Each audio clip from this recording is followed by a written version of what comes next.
Welcome. Today, we're talking about how to get your kids to eat apples. As many of you know, I'm a reformed junk food addict. I used to eat McDonald's probably 4 to 5 times a week, if I'm being honest. I didn't grow up on bran and bell peppers. I grew up on junk food. One of my favorite snacks as a kid was peanut butter and syrup, and not the good maple syrup kind, but more the corn syrup that was flavored like maple syrup. I became interested in learning more about healthy eating once I had my first son. I wish I could say that that's when we became super healthy and that my kids grew up on bran and bell peppers, but that's not even the case. It wasn't until my last son was born, who is now 2, that I really started to cut out a lot of things. And I think it's mostly because I started to see behavior problems as my sons got older.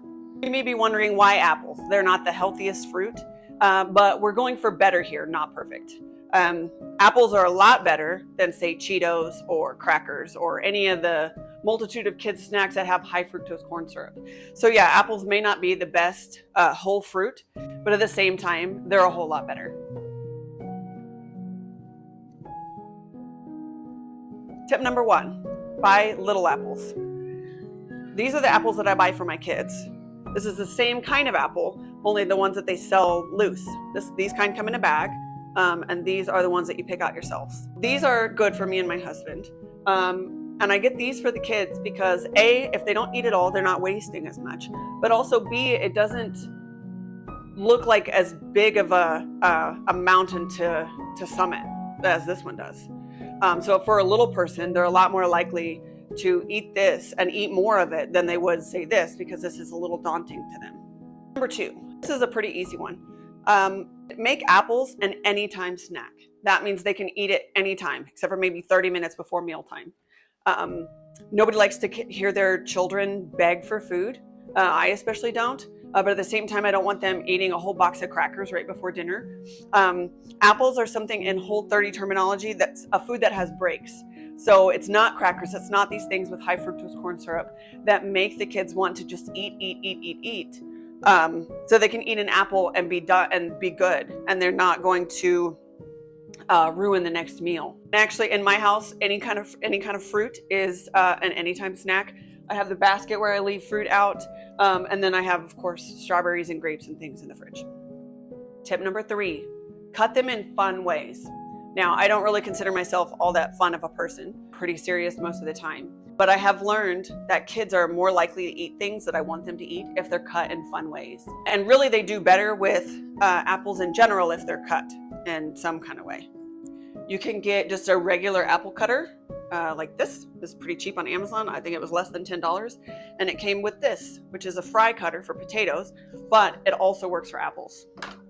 You can also get little cookie cutters. And actually, I think these came with Play-Doh.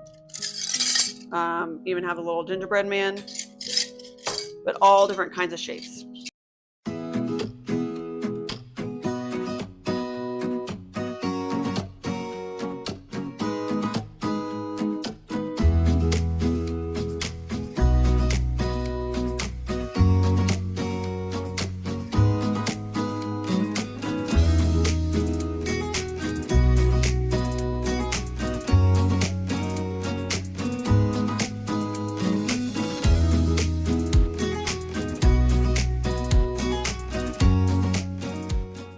Another thing you might want to do is invest in a good peeler.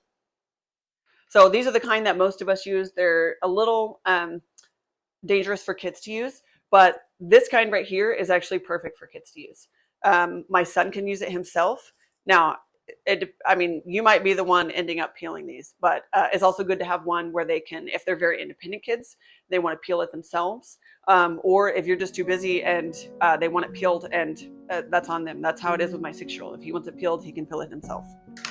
Tip number 4, pair them with something that tastes yummy. And really, you can get super creative with this. We normally choose peanut butter, but you can also do almond butter. You can do sunflower seed butter if there's a peanut allergy, and even powdered peanut butter.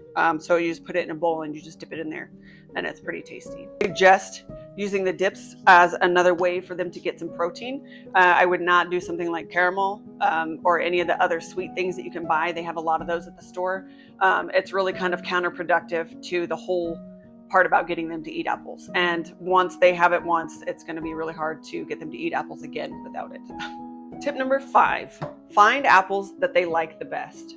There are so many varieties of apples. They have different nutritional content. They have very different tastes, if you ask me.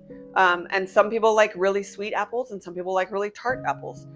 There are so many kinds out there. And if we're trying to get them to choose apples instead of another snack, we want to find the kind that they like the best that you can afford.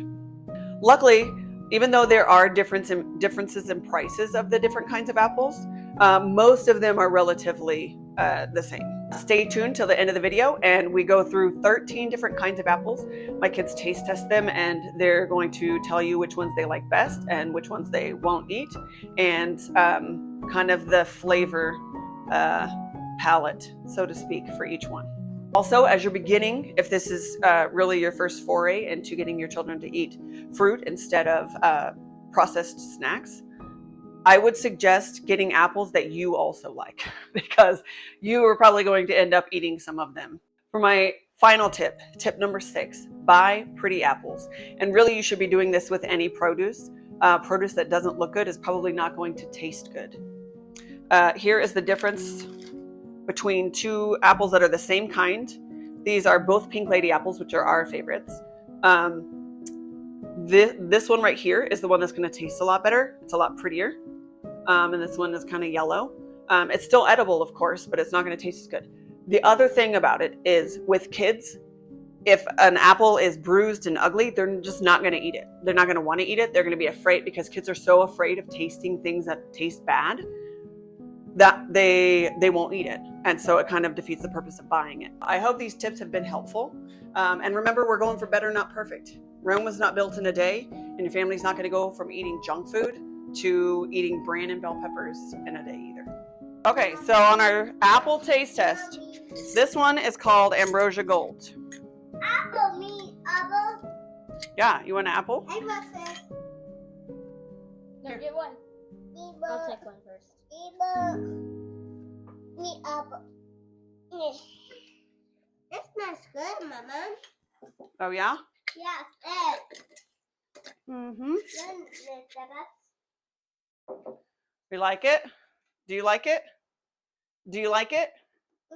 Turn it around.